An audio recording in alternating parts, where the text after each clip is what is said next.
Hi again, and welcome back to episode 7 of this 10 episode series on preparation, participation, and integration.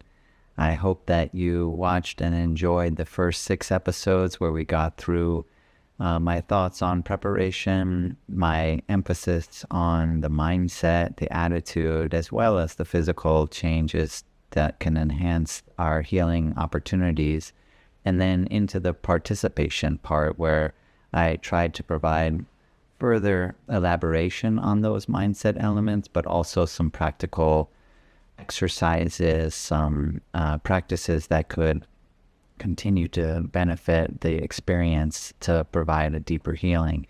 And now we're at the point where I would like to talk about integration.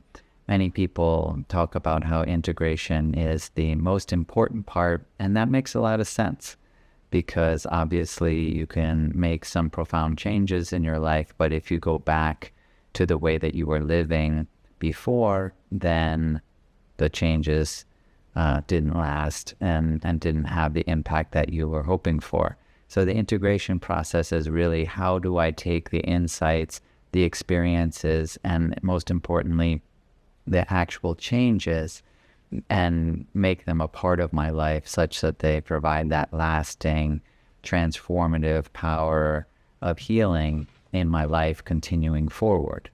And a lot of the mindset elements I do feel carry through just like they did from preparation to participation. I think they continue to carry through. And of course, at the heart of that, as I see it, is still curiosity.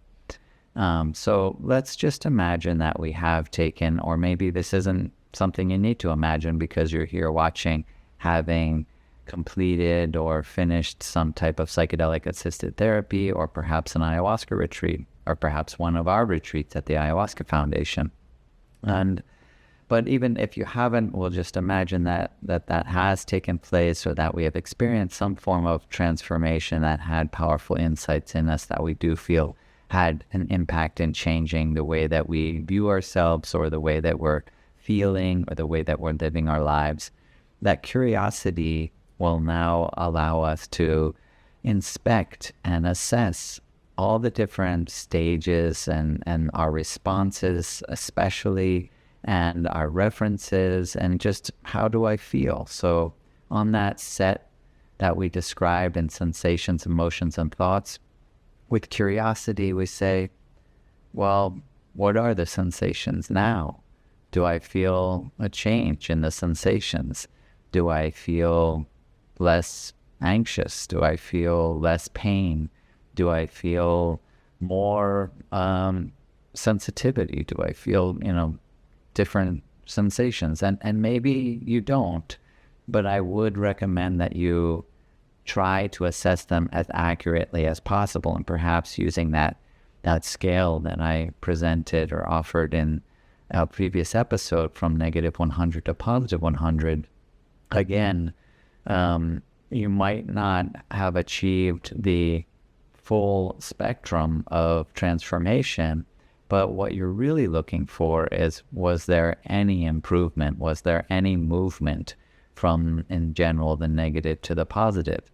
I can give you the example of when I first went down to Peru in hopes of saving my life. I had a near-death experience because of my heroin addiction, and I was really spiraling downward towards my own demise. And if I had put on that scale where I was, I probably would have said -50, somewhere around there. Of course, that's not a scientific metric at all. It's just a way of thinking about our current state of being. But when I came back, I had experienced a profound transformation. Without a doubt, it was clear that my life would forever be different, and that I would forever be different, and that I had healed. Yet I would still put myself at -10.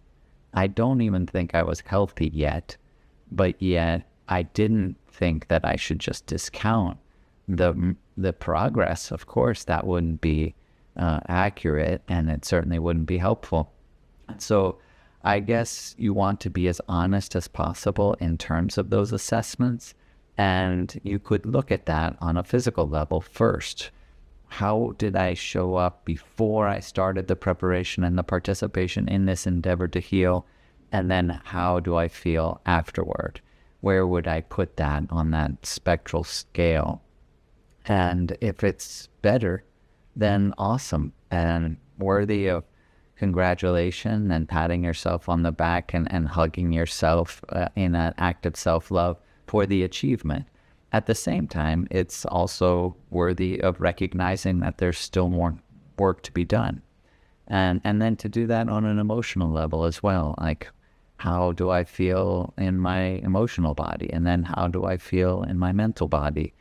And to then recognize that something has changed and to record what you feel those changes are. Now, you've probably hopefully been recording those processes in your preparation and participation, but I still think that you would want to continue that because it does lend itself to a greater attention, inspection, and assessment of the changes that may or may not have occurred.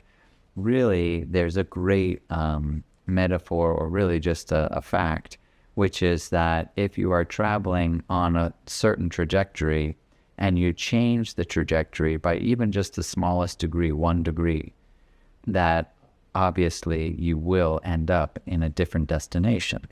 And that's really what the integration process is trying to achieve, is that you're going to be changing your trajectory. Hopefully there was already a shift in trajectory as a result of the treatment, the retreat, or the therapy.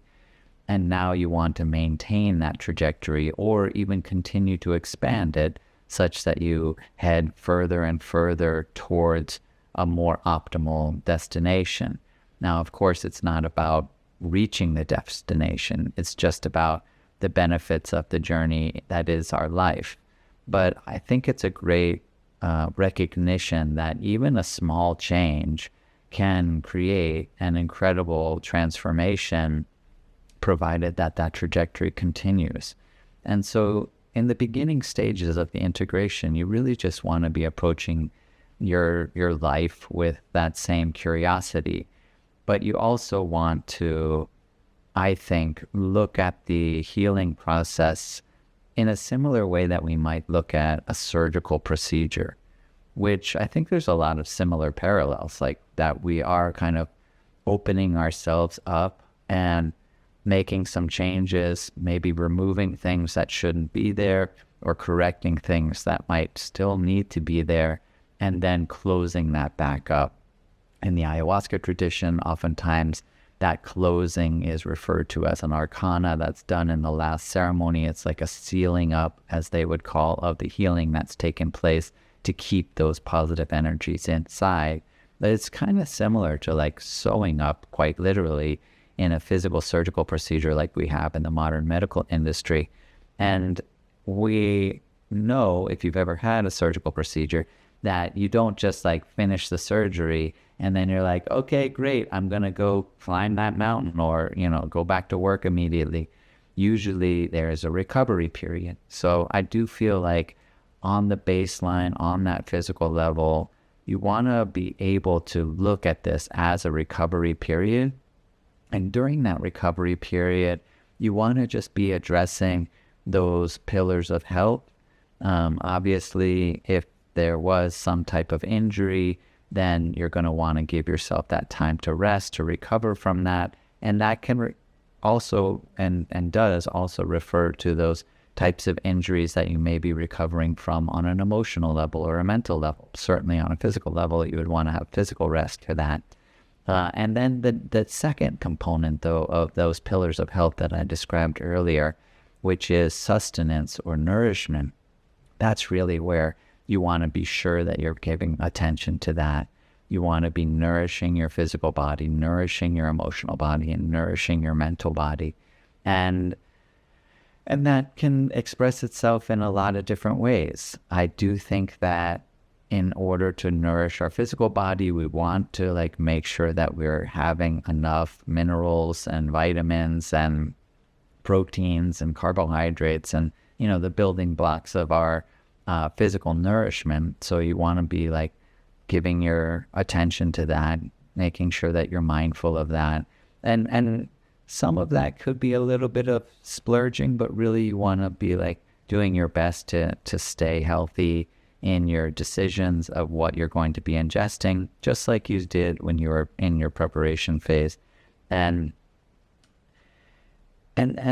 to potentially like do some work, we'll call it, on restoring some of the things that might have become deficient. Sometimes when you go to the jungle or you go to an environment that's different, there can be some lacking. I know that in terms of being in the Amazon rainforest, dehydration is a very serious issue. So after I come back from the jungle, I'm always like hitting the electrolytes. So just on like a very practical way, let me like make sure that my hydration levels are good using electrolytes. Maybe I want to like also use some probiotics during the process of the healing. I may have depleted my gut biome's enzymes, and so, you know, using some very practical terms of electrolytes and probiotics can be really good. But then there's the nourishment of our soul, the nourishment on our emotional body, and the nourishment of our thoughts. And so I think it's really important to address those as well. And sometimes that might mean that you reach out to friends and that you want to get together with them. You want to share some time with them. You want to share some love with them. And that you reach out to a group of people that might be able to support you, or even if it's just one person, but to be able to have that support. You know, there's been a lot of studies done on hospital visits and how much it contributes to a person healing faster or more higher quality levels of healing when they're visited in the hospital. This is very similar to that. Like we just know that when we are addressing the nourishment of our hearts and our emotions, and we do that oftentimes through personal contact with people that we love, then we do restore ourselves and heal on a deeper level. So I would definitely like recommend that. So really rest, relaxation, nourishment, and continuing that curiosity to look at, what do I think I can say did change? Like, what are the sensations that feel different now? What are my emotions that feel different? What are my thoughts that feel different? Can I see changes in how I respond, perceive, and interpret my experiences? And then to continue to record those the same way that you were during the preparation and participation phases. That's the basic way that I would recommend starting. And then to contribute to the healing from having that emotional support, the greatest support is always available, especially maybe there isn't that person that you have. Nature will always provide that support. So to be sure that you're having some conscious time, connecting to nature, getting outside, really feeling the earth under your feet, or laying down on the earth, touching trees, inspecting nature with that same curiosity that we invited in our preparation, and of course, hopefully was a big part of our participation in the healing process. So definitely make sure that you're spending that time in nature as part of that recuperation and recovery, rest and relaxation process, and just take it slow if possible. Sometimes we have to get back on the treadmill, so to speak, and you do the best that you can. But if it's possible to have some time to rest and recuperate, think about your nourishment. Obviously, the third pillar of health is that balance. So you want to keep that balance, continue to pay attention to that purity and clarity if possible as well. In the next episode, we'll dive a little bit deeper into some other practical ideas that I think are helpful in the integration process, a little concept that I've come up with that I think is very beneficial for the integration process. So hopefully you'll tune in for that one. Thanks again so much for watching this one. And please like and subscribe. Feel free to comment. Feel free to reach out to me and visit our website at ayahuascafoundation.org if you want more information.